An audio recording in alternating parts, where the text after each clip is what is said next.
जाज्वल्य देशभक्तीसाठी प्रेरणा देणारे, मातृभूमीविषयी ओढ निर्माण करणारे, स्वातंत्र्यवीरांना हसत खेळत बलिदान देण्याची प्रेरणा देणारे गीत म्हणजे वंदे मातरम. या राष्ट्रीय गीताला आज 150 वर्ष पूर्ण होत आहेत. आजही या गीतातून भारताच्या स्वातंत्र्यासाठी लढणाऱ्या स्वातंत्र्यवीरांचे, त्यांच्या अतुल्य योगदानाचे स्मरण होते. मातृभूमीबाबतचे प्रेम, अभिमान व्यक्त करणारे गीत म्हणजे वंदे मातरम ठरले आहे.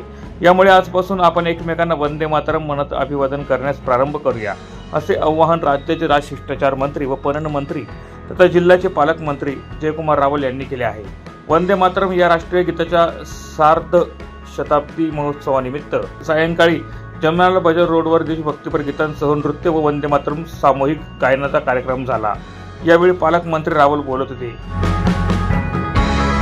आणि हे का शक्य झालं? कारण की माझ्या या सुंदर शहराला तुम्ही सर्वांनी मिळून भगवं करून टाकलं, म्हणून आज हे शक्य झालं. याचं खरं श्रेय या माझ्या माय माऊल्यांना, माझ्या भावांना. आपण आज या ठिकाणी स्वदेशीची शपथ सुद्धा घेणार आहे.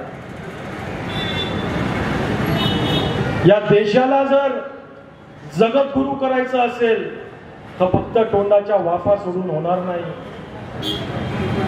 त्याच्यासाठी अंगीकृत करावं लागेल.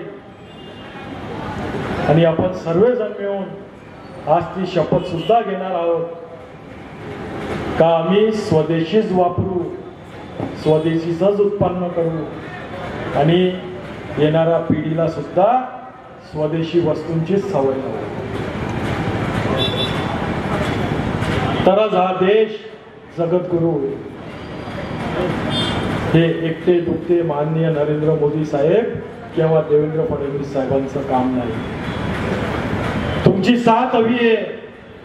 तुम्ही सर्वजण मिळून आज आपण या सर्व गोष्टी करू. अतिशय सुंदर नृत्य वंदे मातरमचं या ठिकाणी होणार आहे. त्याचाही सर्वांनी आनंद घ्यावा. आपण शेवटी आतिषबाजी सुद्धा या ठिकाणी करणार आहोत. त्याचाही सर्वांनी आनंद घ्यावा. कारण की वंदे मातरम या गीताला 150 वर्ष पूर्ण होत आहे. आणि आपण आलात, सर्वजण उपस्थित राहिलात, याबद्दल मी मनापासून आपलं सर्वांचं आभार व्यक्त करतो आणि आपली रजा घेतो. जय श्रीराम.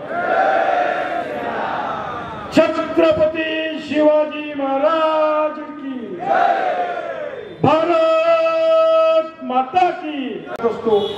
आणि सर्वात प्रेमाची आपली आई असते. आपल्या मातेला, आपल्या देशाला आपण माता मानत असतो.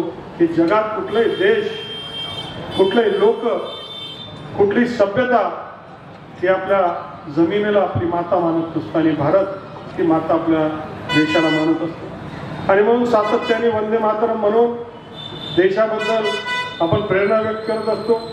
खरं तर आपल्या संस्कृतीमध्ये पंचतत्वामध्ये आपण विलीन होत असतो. ज्यावेळेस आपण शेवटचा श्वास घेतो, आपल्या संस्कृतीत म्हटलं की मातीमधनच जन्माला येतो आणि मातीमध्येच आपल्याला जायचंय. इतकं प्रेम आपल्या मातृभूमीबद्दल आपल्या सगळ्यांना आहे. आणि ते प्रेम व्यक्त करण्याची भाषा म्हणजेच वंदे मातरम. आणि वंदे मातरम म्हटलं तर आज देखील आपल्याला प्रेरणा मिळते. या पवित्र गाण्याला अभिवादन. धुळे शहराचे आमदार अनुप अग्रवाल, माजी आमदार राजवर्धन कदमबांडे, धुळे ग्रामीणचे जिल्हाध्यक्ष बापू खलाने, माजी जिल्हाध्यक्ष बबनराव चौधरी, महादेव परदेशी यांच्यासह मान्यवर उपस्थित होते. प्रतिनिधी सुनील निकम, माझा महाराष्ट्र न्यूज, धुळे.